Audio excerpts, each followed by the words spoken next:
everybody. I'm Don Tincher from the Wayne County Sports Report, and today we have a special guest in studio, Coach John Cate. Richmond baseball fans will certainly be familiar with him. So, Coach Cate, welcome to the studio, and glad to have you here. Thank you. Glad to be here. All right. Well, the reason you are here is that we are getting ready to celebrate with you the induction of the Frontier League Hall of Fame on July 29th at 1 p.m. at McBride Stadium. You and I've talked several times. It's been fun to kind of rehash a lot of the old memories. But what was it like when you got that call to let you know that you were going to be inducted? Well, it took Bill about 4 phone calls to get a hold of me. I have a bad habit of answering the phone, so when I did receive the phone call, I thought he was kidding. Right. What a great honor to represent the Roosters, another Rooster going into the Frontier League Hall of Fame. Yes, and there are 11 of those, and one of those 11 will be going in with you at McBride Stadium, Keith Habig. Just talk a little bit about Keith and what he means to the Roosters. Well, what a great player, shortstop that could hit. We found him from Lewis Cass College. They just won a national championship, but Keith had the package. Solid hitter, hit with power, great glove arm. 1 year he led the league in hitting here, and another league he led the league in home runs. Fired up Morgan, because I think the next year Morgan broke his record then. Yeah. So it was a pretty good time in the late '90s with those guys.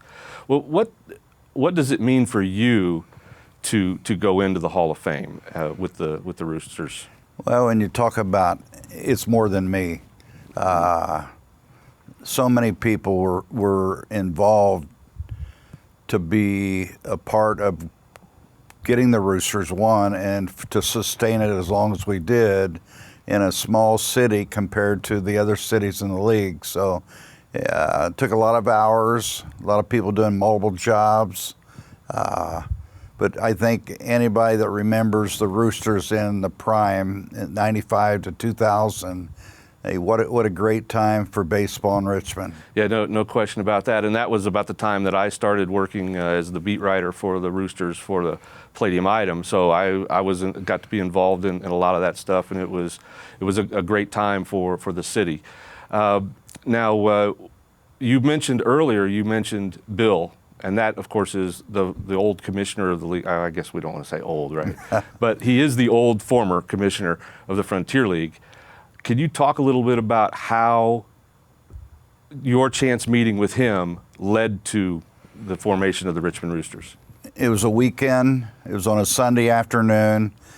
We were hosting a 13, 14-year-old youth league baseball tournament, and I was chalking first base line. I was near the end of the day. You're hot, you're sweaty, you're irritable, and somebody from behind me came up and tapped me on the shoulder.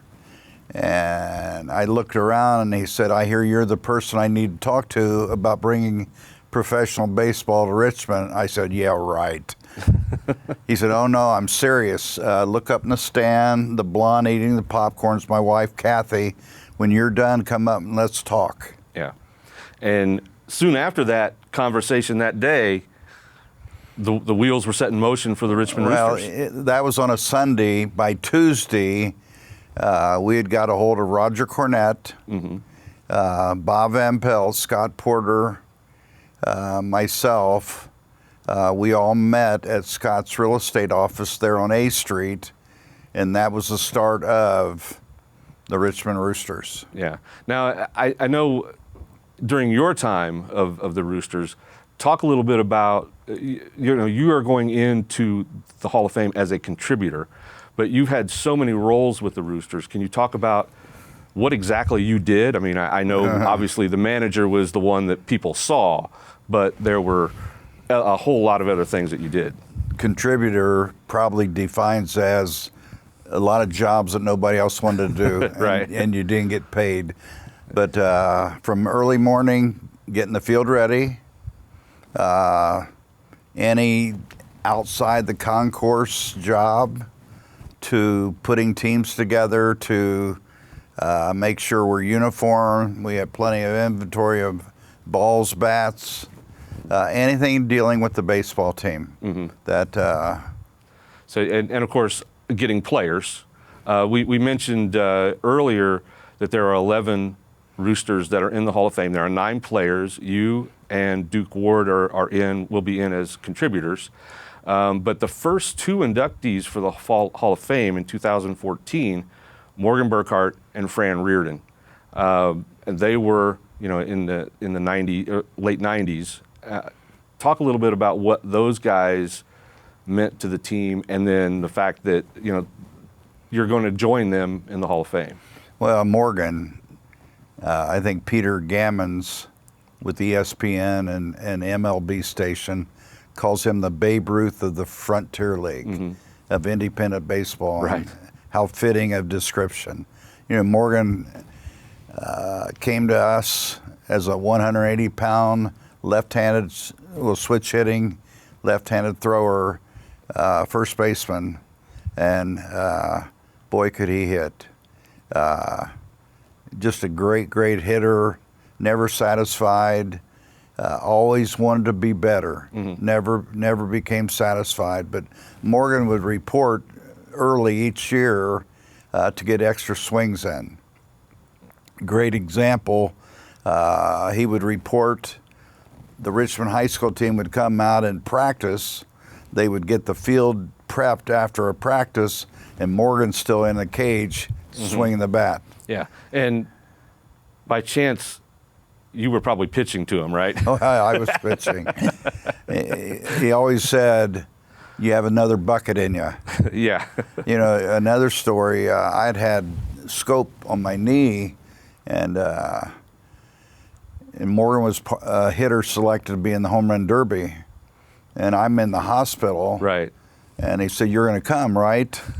Well, they let me out of the hospital, but I had to go back after. I'm bandaged. There's blood seeping through the bandage. And Morgan sees me. He said, "Oh, good, you're going to throw." I said, "Morgan, I can't." Right. Oh, he was very upset. Yeah. And this was at our place. Right. A young hitter named Willie Edwards from Kalamazoo ended up upsetting Morgan. But Morgan, to this day, I'm the reason he didn't win. Well, yeah. But Morgan, the stories never stop. Right. He might go 3 for 4 in a game. Didn't like how the ball was coming off the bat, so when the stands would empty, we would go to the cage. Well, one night, he didn't want to hit in the cage because he wanted to see the fly of the ball coming off the bat. So we're in the batter's box. I think we lost 3 dozen baseballs that night. Yeah, he probably lost a few in the trees. But Morgan is just a legend. Right. A legend. Well, and I guess part of my reason for bringing that up is that you are the reason that essentially that some of these guys came here and played. I mean, you were able to get them, and it was a great thing for the city. I'm in a baseball convention in Chicago, and I'm with Bill Jones, who a Hall of Famer from DeKalb High School, and the pitching coach from Central Missouri came up and wanted to meet Bill Jones. He's a legend nationally. And during this conversation, Bill introduced me to him, and he said, after hearing about your league that you're a part of, I know a hitter that we had at Central Missouri's best hitter I ever saw. Right. And his name was Morgan Burkhart. Yeah. So we take that from a phone call, get him to Richmond, and the rest is history. Yep, that is true. And then Fran was just a great player at Allegheny. Right. And when you brought Fran in, Fran was a first baseman. Well, you also had Morgan Burkhart. Right. So, we ended up putting Fran in left field just to get his bat in the lineup. And then shortly after that, Morgan's age expired in the league as a player. Then Fran moved to first. And then we lost Fran to age eligibility. Right. So he goes to Du Bois County and was player manager And my friend Gary Kitchell, who was the general manager at the time, we're talking one night, and he says, well, why don't we try to bring Fran up here as manager, Yeah. player manager. Right.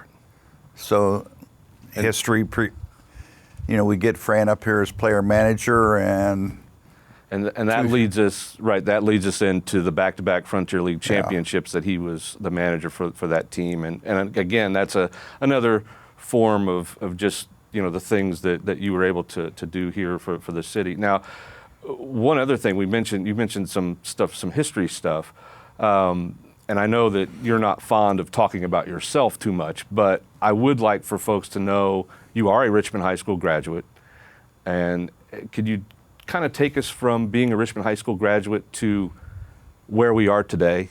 I mean, just kind of hit some high points of, I know you were a Richmond High School baseball coach and basketball coach over time, but kind of hit some spots that people are going to be familiar with. Well, I graduated in '68.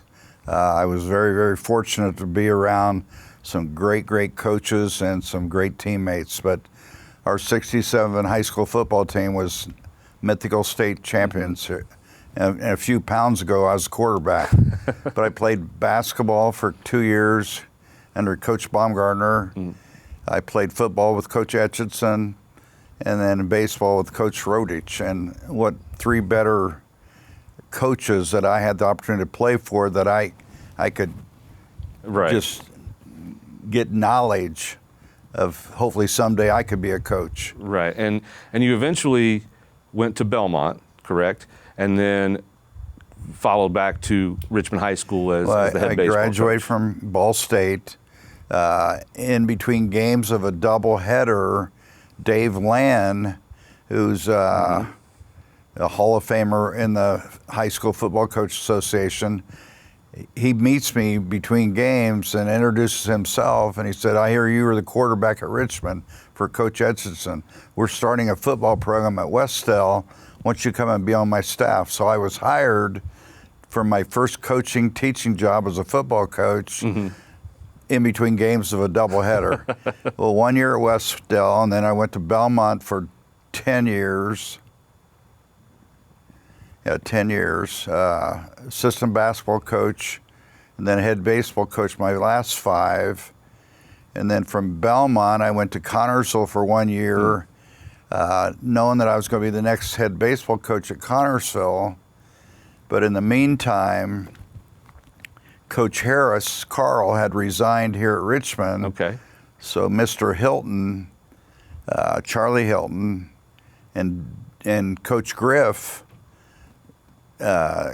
called me to see if I was interested in the assistant basketball job and head baseball job at Richmond. That was in '84, '85. Right.